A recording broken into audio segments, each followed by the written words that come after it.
अस्सलाम वालेकुम दोस्तों, एक नए एपिसोड के साथ मैं हाज़िर हुआ हूं। दोस्तों, इस वीडियो में हम बात करते हैं काज़ाकिस्तान की क्राइसिस के बारे में। जो मौजूदा सूरत हाल है वहाँ पर बहुत सारे एहतजाज हुए कि जिसमें काफ़ी ज़्यादा लोग जो है वो ज़ख्मी भी हुए, इसके साथ काफ़ी ज़्यादा लोगों की मौत भी हो चुकी है अब तक। अब वीडियो को शुरू करने से पहले अगर फर्स्ट टाइम चैनल पे है वीडियो को लाइक करें, चैनल को ज़रूर सब्सक्राइब करिएगा ताकि इस तरह की वीडियो आपको टाइम टू टाइम पहुंचते रहे। तो चलिए अपनी वीडियो की तरफ चलते हैं, वीडियो स्टार्ट करते हैं।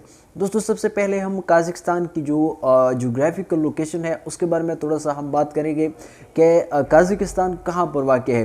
काज़ाकिस्तान जो है वो सेंट्रल एशिया का एक इम्पॉर्टेंट मुल्क समझा जाता है।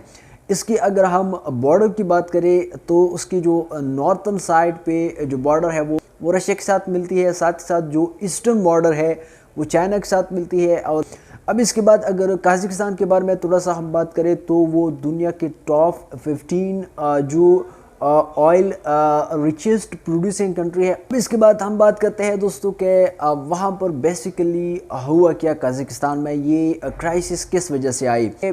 काज़ाकिस्तान की जो वेस्टर्न एक रीजन है मेंगिस्तु। अब मेंगिस्तु जो है वहाँ पर क्या होता है कि जो गवर्नमेंट है उन्होंने 1 जनवरी से एलपीजी की जो प्राइसेस थी उसको इंक्रीज़ कर दिया था। गवर्नमेंट ने ये कहा कि वहाँ पर जो उस रीजन में जो एलपीजी की जो प्राइसेस है वो बाकी मुल्क की जो मार्केट प्राइस है उससे काफ़ी ज़्यादा कम है, तो लिहाजा इसको हमने इंक्रीज़ करवाना है ताकि वो जो मार्केट प्राइसेस है उसके साथ वो बराबर हो जाए। अब वहाँ पर जो मेंगिस्तु जो है वहाँ पर जो लोग हैं उन्होंने अपनी व्हीकल में जो वो फ्यूल इस्तेमाल करते हैं वो एलपीजी इस्तेमाल करते हैं, न कि पेट्रोलियम या कोई और गैस। तो वहाँ पर क्या होता है कि जब गवर्नमेंट ने एलपीजी के प्राइसेस इंक्रीज़ कर दिए तो उसके बाद वहाँ पर जो मकामी लोग थे वो उन्होंने प्रोटेस्ट शुरू की अगेंस्ट गवर्नमेंट की। अब यही जो प्रोटेस्ट थी, यही जो एहतजाज थी, ये पूरी मुल्क में जो थी वो टाइम टू टाइम फैलती गई। अब पूरे जो कज़ाकिस्तान के जो अवाम है वो गवर्नमेंट के खिलाफ उठ खड़ी है, वहाँ पर एहतजाज उन्होंने स्टार्ट की हुई है।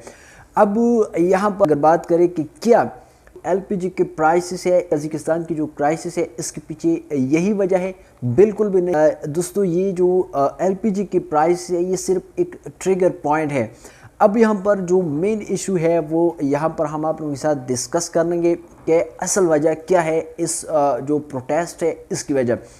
अब दोस्तों, वहाँ पर जो कज़ाकिस्तान की अगर हम गवर्नमेंट की बात करें तो वहाँ पर एक अथॉरिटेरियन जो गवर्नमेंट है वो चली आ रही है अब से, जब से जो कज़ाकिस्तान है वो उन्होंने इंडिपेंडेंस जो है वो हासिल कर ली है। अब जब 1991 में कज़ाकिस्तान जो था वो रशिया से आज़ाद हुआ। अब 1991 से लेकर 2019 तक जो गवर्नमेंट चली आई वो नूर सुल्तान नज़रबाई की गवर्नमेंट चली आई, जो कि एक अथॉरिटेरियन गवर्नमेंट थी।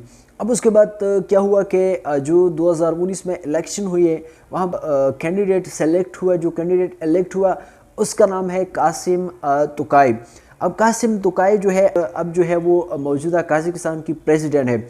अब लोगों में यही एक गम गुस्सा है कि पहले से लेकर अब तक एक अथॉरिटेरियन मतलब वहाँ पे गवर्नमेंट चली आ रही है, वहाँ पर मतलब लैक ऑफ डेमोक्रेसी है।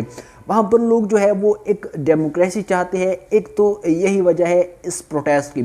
दूसरी वजह यही है कि वहाँ पर जो अगर आप देखें कि जो कोरोना वायरस की जो पेंडेमिक थी उनकी वजह से वहाँ पे जो लोग थे काफ़ी ज़्यादा उन पर इफ़ेक्ट हुआ। तीसरी बात ये कि वहाँ पर इनकम इनइक्वालिटी है। अब ये तीन जो मेन वजूहात है कि लैक ऑफ डेमोक्रेसी, साथ ही साथ कोरोना वायरस की जो पेंडेमिक है, और तीसरी बात क्या है वहाँ पर इनकम इनइक्वालिटी है। मतलब वहाँ पे कुछ ही तबके के लोग जो है वो गवर्नमेंट के साथ मिलके वहाँ पे जो ऑयल है उसको एक्सपोर्ट करते हैं, क्योंकि उनकी जो मेजॉरिटी जो एक्सपोर्ट है वो एनर्जी प्रोडक्शन ही है कज़ाकिस्तान की। अब यहाँ पर एक बात आती है कि रशिया की बेसिकली इसमें क्या रोल है इस कज़ाकिस्तान के जो क्राइसिस है इसमें।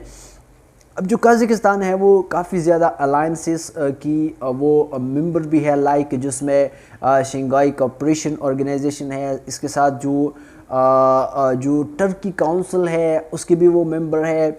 اس کے علاوہ رشیا کی ایک کلیکٹیو سیکیورٹی آرگنائزیشن ہے، اس کی بھی ایک یہ ممبر ہے کہ جس کا نام ہے کلیکٹیو سیکیورٹی ٹریٹی آرگنائزیشن، جو کہ 30 سال پہلے وہ بنائی گئی تھی رشیا کے انڈر، کہ جس میں مختلف ممالک شامل ہے۔ اس میں قازقستان بھی ہے، کرغزستان بھی ہے، تاجکستان بھی ہے، بیلاروس بھی ہے، آرمینیا بھی ہے اور رشیا بھی ہے، کہ جس کو رشیا کا نیٹو بھی کہا جاتا ہے۔